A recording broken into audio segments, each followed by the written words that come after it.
ভোর থেকেই প্রচণ্ড পরিমাণে বৃষ্টি হচ্ছে। শুভ সকাল বন্ধুরা, এমন একটা বৃষ্টিমুখর দিনে তোমাদের সকলকে আমার নতুন একটা এনার্জেটিক ব্লগে স্বাগত জানাই। আমার ব্লগে আমি মাঝে মধ্যেই এমন একটা কথা বলে থাকি যে হাউসওয়াইফ মানেই যে খালি রান্নাবান্না ঘরের কাজ তেমনটা নয়। হাউসওয়াইফ বলতে গেলে একটা বাড়ির ভিত, একটা বাড়িকে ঘরে পরিণত করে কিন্তু একজন হাউসওয়াইফ। আমি কিন্তু এখানে টাকা পয়সার ব্যাপার বা টাকা পয়সা দিয়ে সাহায্য করার কথা তেমন কিছু বলতে চাইছি না। এটা ছাড়াও আমরা সারাটা দিন যে অক্লান্ত পরিশ্রম করি এই সংসারের পিছনে, আমি তার কথাই বলছি। সেটা ছাড়া একটা সংসারের উন্নতি কখনোই সম্ভব হয় না। ঘরের কাজ রান্নাবান্নার পাশাপাশি আমরা কিন্তু পরিবারের সকল সদস্যদের স্বাস্থ্যেরও খেয়াল রাখি। ছোটবেলাতেও তো আমরা পড়েছি, নিজেদের ছেলে মেয়েকেও শিখিয়েছি যে স্বাস্থ্যটাই সম্পদ। শরীর স্বাস্থ্য যদি ঠিকঠাক থাকে তাহলে কিন্তু সব দিকটা আমরা ব্যালেন্স করে চলতে পারি। তো সেক্ষেত্রে বলতে গেলে এই সমস্ত কিছুটাই কিন্তু আমাদের রান্নাঘর থেকে আর আমাদেরকে দিয়েই শুরু হয়। তার জন্য একটা পরিষ্কার পরিচ্ছন্ন রান্নাঘর, খাবার দাবারগুলো ঠিকঠাকভাবে কার কীরকম চাহিদা, কার কীরকম প্রয়োজন, সেই সব দিকটা মেটানো, সব দিকটার খেয়াল রাখা, এই সব কিছু কিন্তু আমরাই করি। তো এই রান্নাঘরে আমরা গৃহিণীরা দিনের বেশিরভাগটা সময় কাটাই।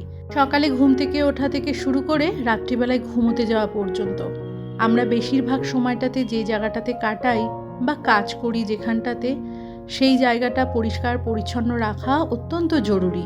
তো আমি রান্নাবান্নার শেষে আমার রান্নাঘরটা কিভাবে খুব অল্প সময়ের মধ্যে পরিষ্কার পরিচ্ছন্ন করে সুন্দর করে গোছাই আর সব জিনিসের মধ্যে হাইজিন মেনটেন করার চেষ্টা করি, সেটাই আজকে ভিডিওর মাধ্যমে তোমাদের সাথে শেয়ার করব।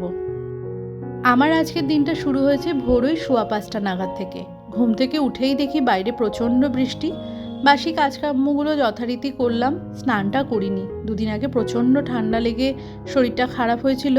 এই সবে 2-1 দিন হলো একটু ভালো আছি, তাই বৃষ্টির ওয়েদার স্নানটা করলাম না। বাসি কাজ করে বাসি জামা কাপড় টাপড় ছেড়ে পুজোটা দিয়ে নিয়েছি।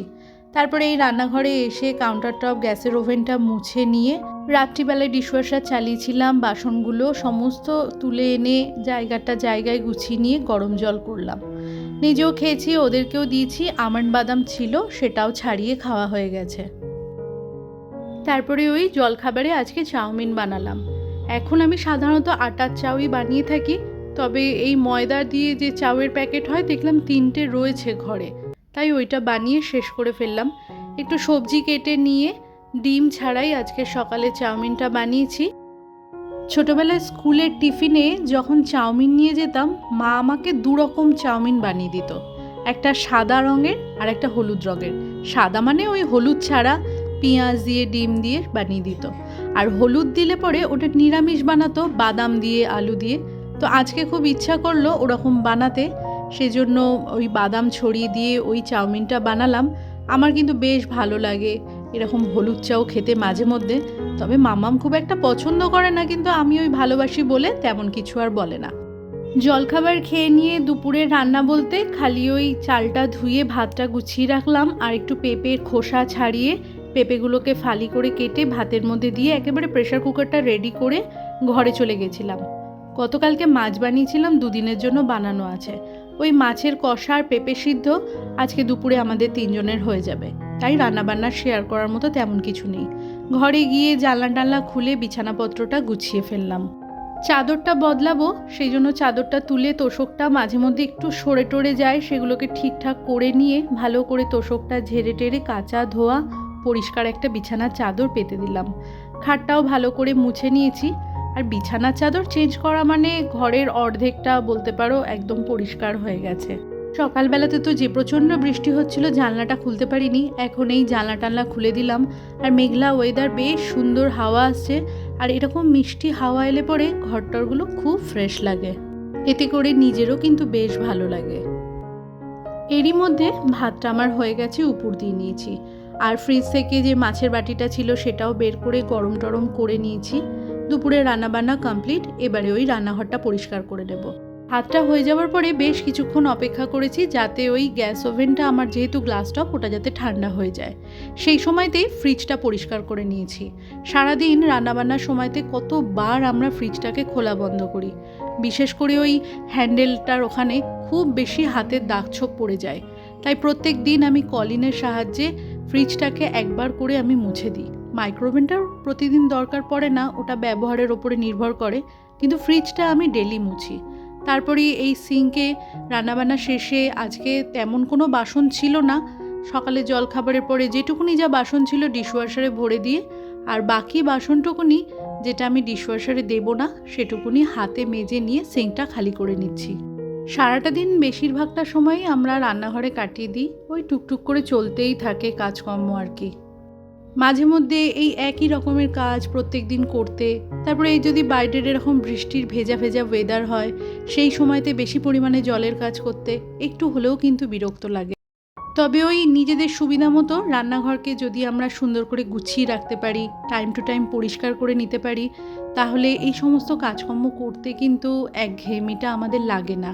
এখন করব না পরে করব, এখন থাক বিকালে করব, এরকমভাবে যদি ফেলে জমিয়ে রেখে দিই পরে সেগুলো করতেও যেমন বিরক্ত লাগে, তেমনি কিন্তু তেল মশলা আর একটা দুর্গন্ধের সৃষ্টি হয় রান্নাঘর থেকে। টাইম টু টাইম রান্নাঘর ক্লিন করাটা কিন্তু ভীষণ দরকার, তাতে কাজের চাপটাও যেমন কম থাকে, তেমনি সেই কাজটা করতেও কিন্তু আমাদের ভালো লাগে।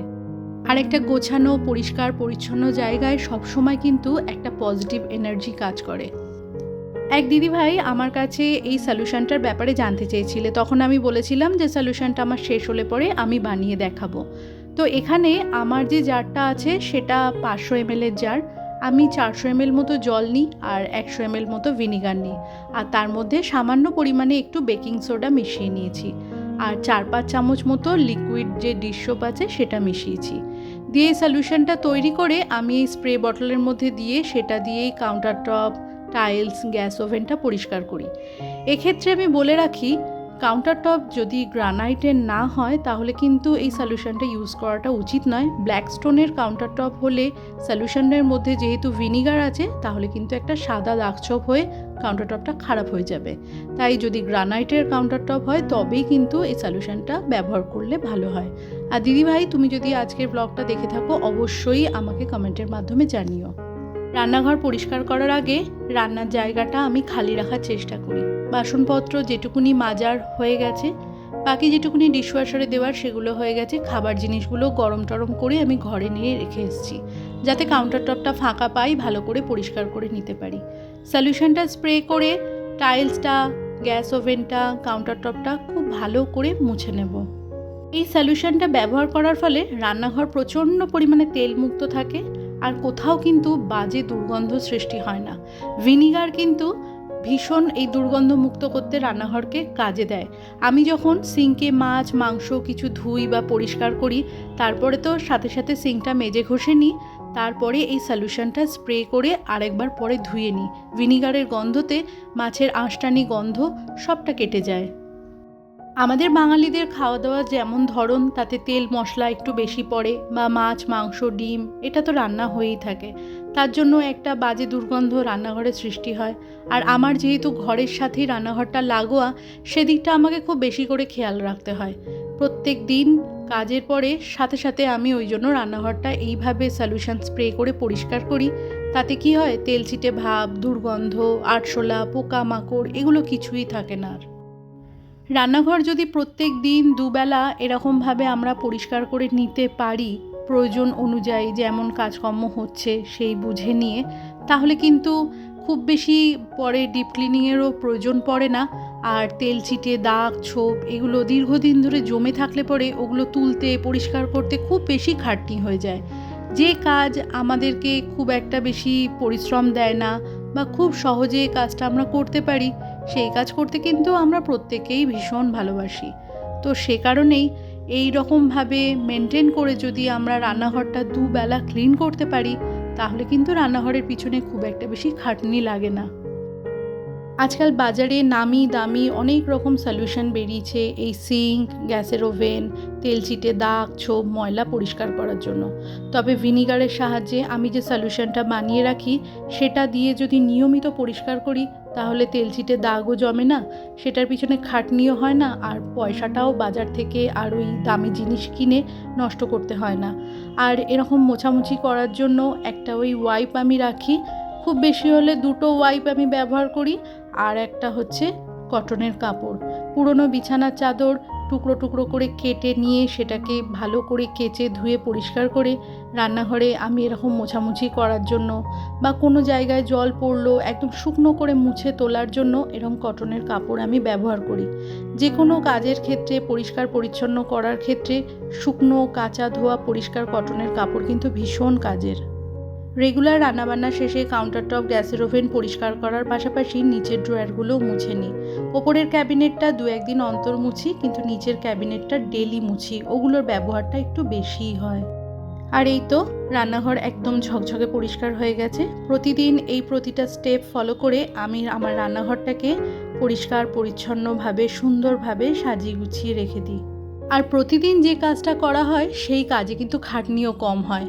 একটানা এক মনে আমি নিজের মতো করে রান্নাঘরটাকে পরিষ্কার করি। আজকের ব্লগটা এখানেই শেষ করছি। তোমরা ভালো থেকো, সুস্থ থেকো। দেখা হচ্ছে নেক্সট ব্লগে। আর আজকের ব্লগটা কেমন লাগলো অবশ্যই জানিও।